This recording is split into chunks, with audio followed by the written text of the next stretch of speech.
కేసీఆర్ నాయకత్వంలో రాష్ట్రం స్వర్ణయుగంగా మారిందని ఆర్ఎస్ ప్రవీణ్ కుమార్ అన్నారు. తెలంగాణ భవన్లో ప్రొఫెసర్ జయశంకర్ విగ్రహానికి ఆయన పూలమాలలు వేసి నివాళులర్పించారు. తెలంగాణ పునర్నిర్మాణంలో భాగస్వామ్యం అయ్యేందుకు వచ్చానని, తెలంగాణ విశాల ప్రయోజనాల కోసమే బీఆర్ఎస్లో చేరుతున్నానని చెప్పారు. ఎక్కడ ఉన్నా బహుజనుల ప్రయోజనాల కోసమే కృషి చేస్తానని స్పష్టం చేశారు ఆర్ఎస్ ప్రవీణ్ కుమార్.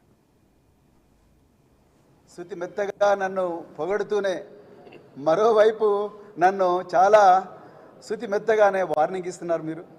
సో నిన్న మీరు Telangana state public service commission చైర్మన్కు మరి నన్ను చైర్మన్ పదవికి నన్ను మరి ఆహ్వానం పలికినట్టుగా మరి నేను దాన్ని తిరస్కరించినట్టుగా చెప్పిండ్రు. మరి నేను మళ్ళీ చెప్తున్నా, నేను తిరస్కరించిన మాట వాస్తవమే. నేను ప్రజాక్షేత్రంలో ఉండాలనుకున్నా. సో ఇది వాస్తవమే. సో అయితే మళ్ళీ మీరు అన్నారు మరి బీఆర్ఎస్ వైపు పోతే మాత్రం ఆయన ప్రజలకు సమాధానం చెప్పాలన్నారు. నేను ఇవాళ అడుగుతున్నా, తెలంగాణ ప్రజలకు స్వేచ్ఛ లేదా? ఏ వేదిక మీద పనిచేయాలి, ఏ ప్లాట్ఫామ్ మీద పనిచేయాలన్న స్వేచ్ఛ తెలంగాణ ప్రజలకు లేదా?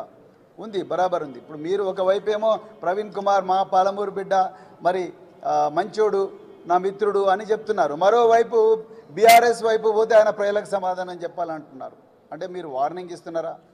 లేకపోతే మీరు గేట్లు తెరిస్తే మరి చాలామంది పిరికి పందలు, చాలామంది అసమర్థులు, చాలామంది స్వార్థపరులు, సో వాళ్ళందరూ కూడా ఆ గేట్ల గొర్రెల మంది అలాగ వస్తున్నారు. ఆ గొర్రెల మందిలో ప్రవీణ్ కుమార్ ఒకడు కాలేదు. ప్రవీణ్ కుమార్ నిజమైన నిస్వార్థంగా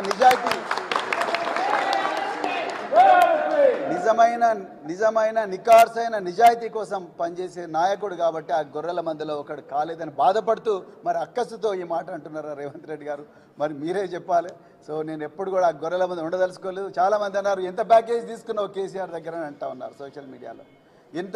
ఎంత ప్యాకేజ్ తీసుకొని పోతున్నావు అంటే మిత్రులారా, నేను మళ్ళీ చెప్తున్నా, ప్యాకేజీ తీసుకుంటాను అయితే నేను అధికార పార్టీ దగ్గరనో రేవంత్ రెడ్డి దగ్గర ఆయన గిరిచిన గేట్ల దగ్గర కూర్చొని మరి ఆ సీట్లలో కూర్చునేటోని ప్యాకేజీల కోసం వచ్చినోని కాదు. ఒక అభివృద్ధి, తెలంగాణను పునర్నిర్మాణం చేయడానికి ఒక యజ్ఞంలో భాగస్వామి కావడానికి వచ్చిన, అంతే తప్ప ప్యాకేజీల దృష్టితో ఇక్కడికి వచ్చినామని కాదు. అట్లని నాకు ఆస్తులన్నీ వచ్చినాయి, ఆ దొంగ ఆస్తులన్నీ మరి రక్షించుకుందామని చెప్పి భయంతో నేను పోయిన పిరికి పందను కాదు, స్వార్థపరుణ్ణి కాదు. నేను అన్నీ వదులుకొని, ఉద్యోగాన్ని వదులుకొని నేను రాజకీయ రంగంలోకి వచ్చిన. నేను పోలీసు ఉద్యోగులు నాకు పక్కకు పెట్టి కేసీఆర్ గారు ఇచ్చిన ఆపర్చునిటీతో నేను 10 సంవత్సరాలు గురుకుల పాఠశాల సెక్రటరీగా పనిచేసి 10 లక్షల మంది విద్యార్థులను ప్రయోజకులుగా చేసిన. నాకు పైసలు అవసరం లేదు, అలా ప్రజాసేవనే ముఖ్యమని చెప్పి ఇక్కడికి వచ్చిన. అందుకొరకు రేవంత్ రెడ్డి గారు దయచేసి మీరు మరి మీ దారిన రాని వాళ్ళను బెదిరించడం దయచేసి మానుకోండి. నేను కూడా పాలమూరు బిడ్డనే.